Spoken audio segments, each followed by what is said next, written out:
Good day everyone. Ayan, nakikita nyo yung aking bonsai. Yan ang aking bonsai ay from nanggaling yan sa Valley Cove.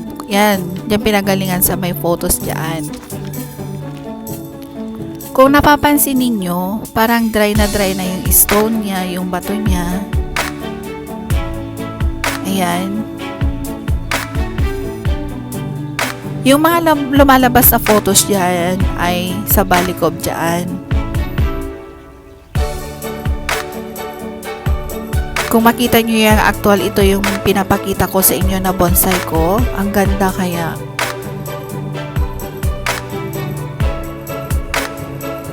Itong bonsai ko ay pinamigay lang sa akin.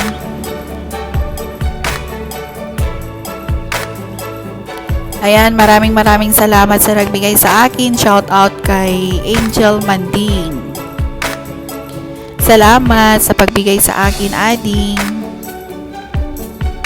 Hope na makikita natin yung mga nito, yung mga bulaklak niyan. Kaya alagaan ko ito kasi alam niyo naman na mahilig ako sa halaman.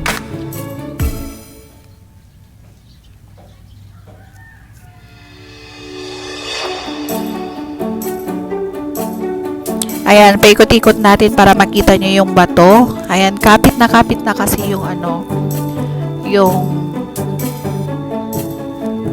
yung kahoy doon sa may bato. Kaya ang ginagawa ko niyan, lagi ko yan binababad ko yan lagi sa may tubig, tapos wisik-wisik kasi ang akala ko yung ano ba to,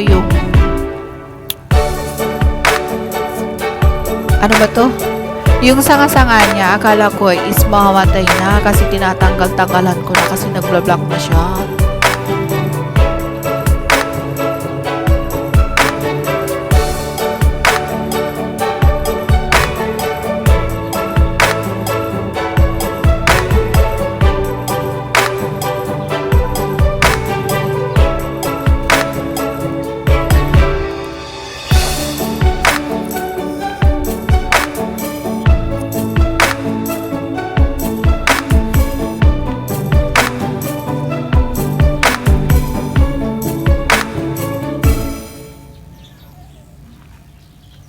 Napapansin nyo ba yung mga sanga-sanga niya is naglo-block na?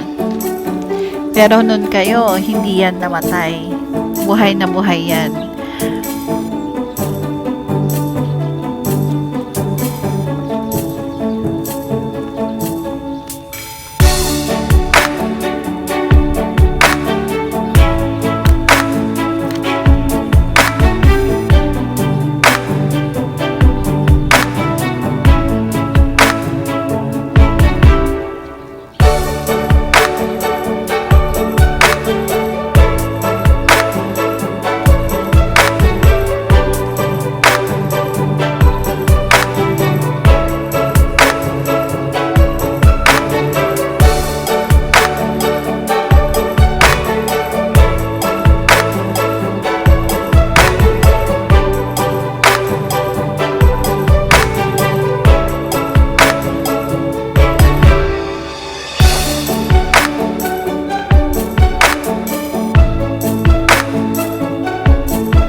Ayan, naka-zoom na kung nakikita nyo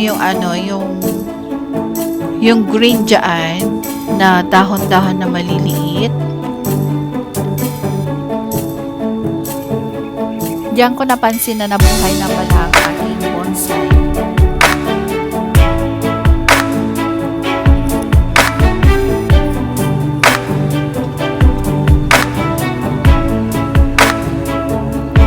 Ayan, ayan. Nakikita na ninyo yung dahon na niya lumabas na. Yun, kung nakikita ninyo. Alam niyo, sobrang saya ko nung nakita ko yan na may lumabas na ng dahon. Sabi ko nga kay lola ko, ala, nabuhay na. Excited ba? Kasi wala na talagang kadahon-dahon na yung binigay sa akin. Sabi niya lang sa akin ni Angel, ate, gusto mo ba to? patubuin mo kung makaya mo kasi parang patay na siya. Ganyan. Pero maraming salamat kay Angel.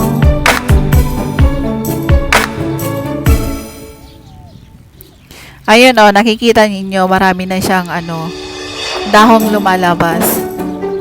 Lord, sana mabuhay ko to.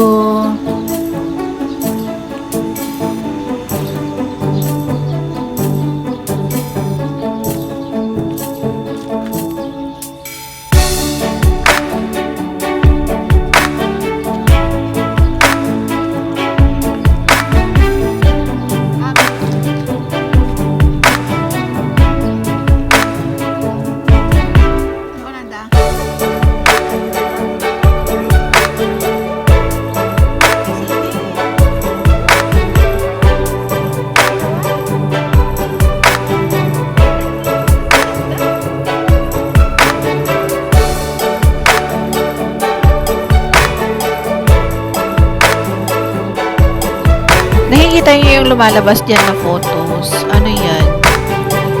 Picture kasi yan ng pinsan ko kasi lagi silang pupunta doon.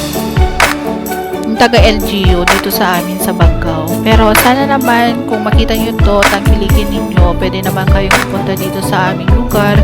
May mga tourist spots po kami dito. Ayan, nakikita niyo yung dahon-dahon niya. Diyos ko, sobrang saya ko yan nung nakita ko na yan. Kasi talagang as in, dry na dry nung binigay sa akin. Kung maalala nyo yung X Factor, dito rin sila dito rin sila nag-video dyan sa may Santa Ana, sa may Balecop. Oo, Santa Ana kasi part of Cagayan din yan, pero yung Balecop is part of Bagao, Cagayan.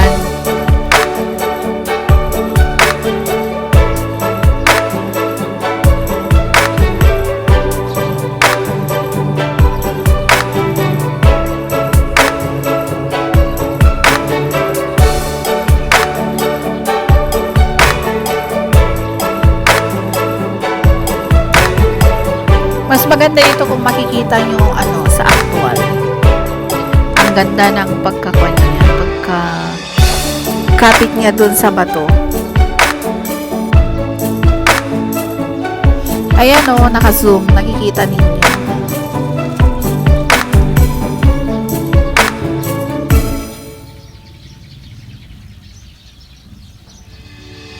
Please don't forget to subscribe my channel, Maris Onchi.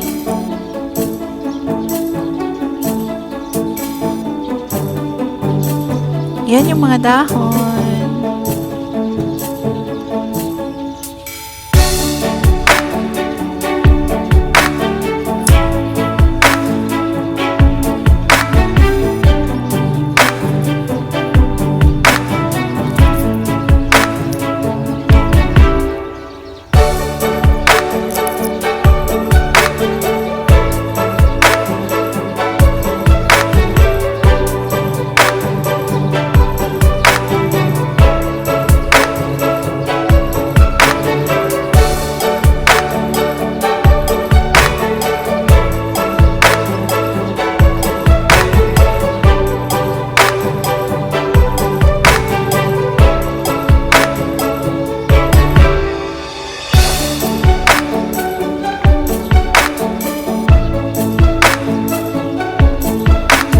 Makita nyo to sa actual, ang ganda talaga. Yung mga katulad ko yan, alam niyo yung plate niyan, gaya ng sinabi ko sa inyo, nabili ko din yan ng 20 pesos sa may mga kitchenwares.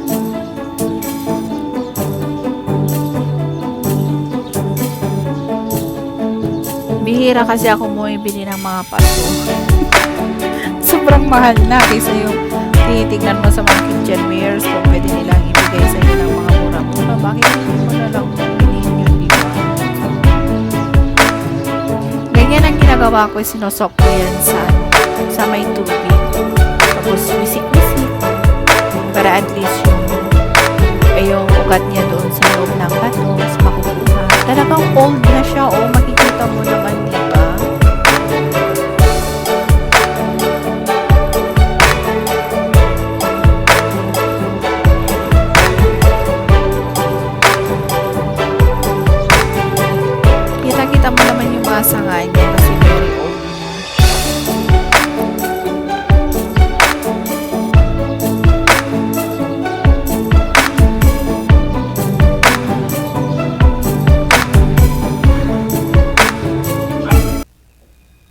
Ayan, dito na tayo sa photos ng Valley Cove. Hope na pwede kayo namang pumasyal dito sa amin. Marami kaming tourist spots dito sa may Bagao, Cagayan.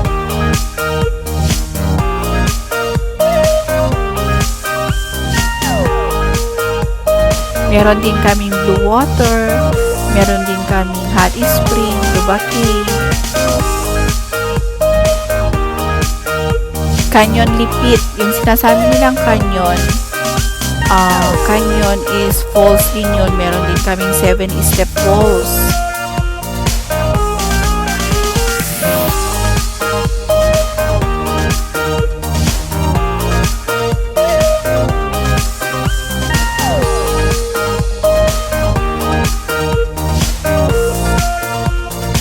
Makakita ka din dito ng shark.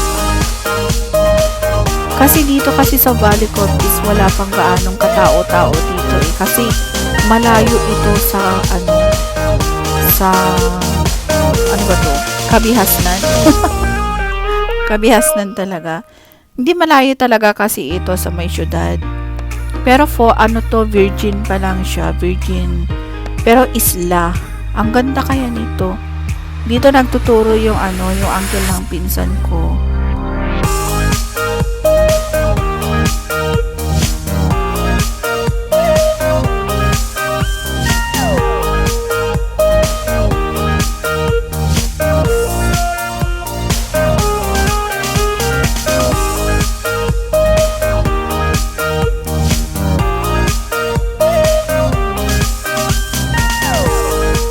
Maraming salamat. Sana nagustuhan niyo dito ang aking videos about my bonsai and about the place ng Valley Cove, Santa Margarita, Bagao, Cagayan.